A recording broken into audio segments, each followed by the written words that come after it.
Сәлем балалар, ана тілі 1-ші сынып 13-ші сабақ, тақырыбы әдепті балалар, мәтіні және жуан және жіңішке айтылған сөздер. Балалар, суретке қараңдар, балалардың қандай іс-әрекеттерін байқадыңдар? Оларды қандай балалар дейміз? Әдепті балалар ма, әлде әдепсіз балалар ма екен? Балалар, 1-ші суретте амандасу, ең бірінші үлкен адамға сәлем беру. 2-ші суретте әжейдің сөмкесі, яғни ішіндегі заттар шашылып қалғандықтан балалар оған көмектесуге ұмтылуда.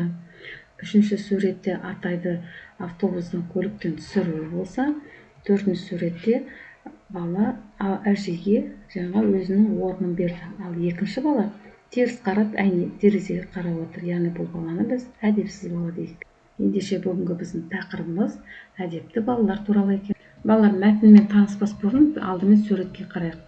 Асан ата мен әсем әже қалаға көшіп келді. Оқушылар оларға көмектесуге келісті. Ұлдар мал күтуге көмектессе, қыздар үй тазалаған екен. Үшіншінде балалар күнде ата мен әжеге көмекке келді. Өркендерің өсін, халыққа қадірлі азамат болыңдар, деді Асан ата өзінің батасын беріп.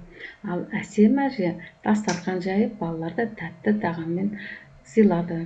Ендеше толық мәтінді оқу үшін келесі суретке назар аударайық. Жаңағы өзіміз айтып өткендей, балалардың жұмыс істеп жатқандағы, әжейдің түрлі тағамдағы, ата мен әже балаларға бата беріп тұрған тағы бір айтып өтейік.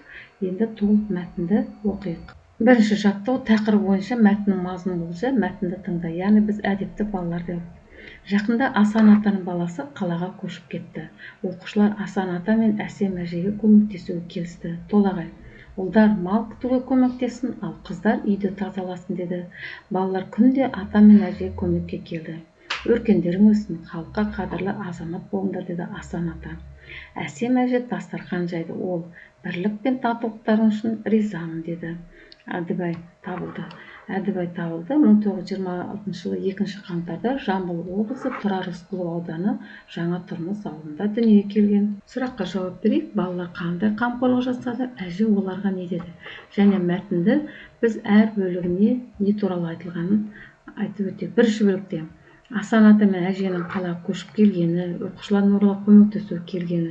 2-ші бөлігі балалардың қалай көмектескені, яғни ұлдар малға, қыздар үй жұмысына көмектескені. 3-ші бөлікте Асан атаның балаларға батасы, жақсы тілек айтуы. 4-шінде әсем әжені дастархан жайып, балаларға ризашылығын білдіру.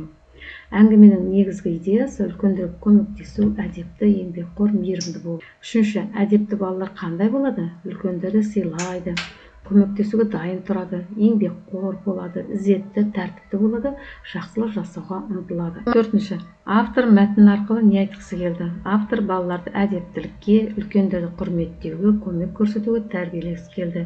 Яғни жақсы бала айналасына пайдасын тигізетін, сыйластықты білетін бала екенін көрсетеді.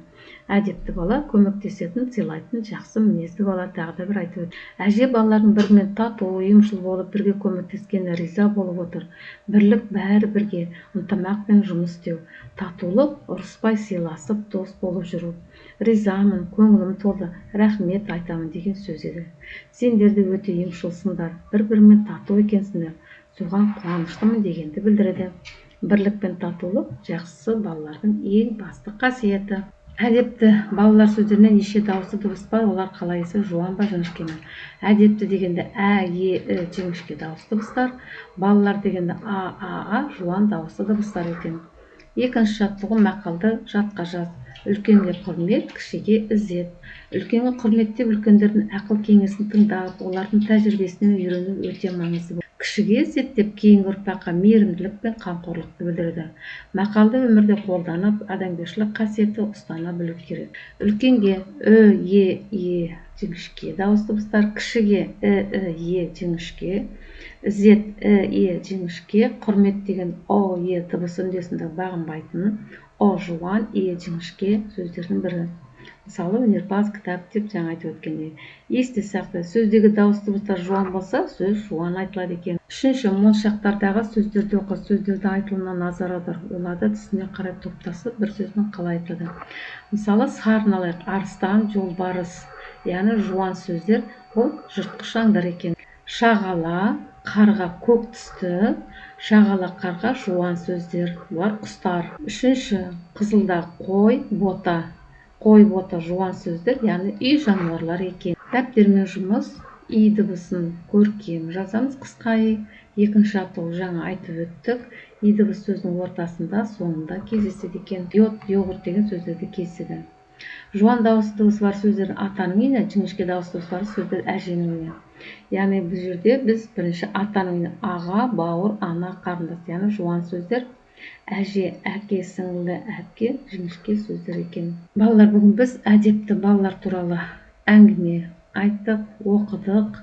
Сондықтан балалар, сендер де әдепті болуға тырысыңдар. Сабақ аяқталды.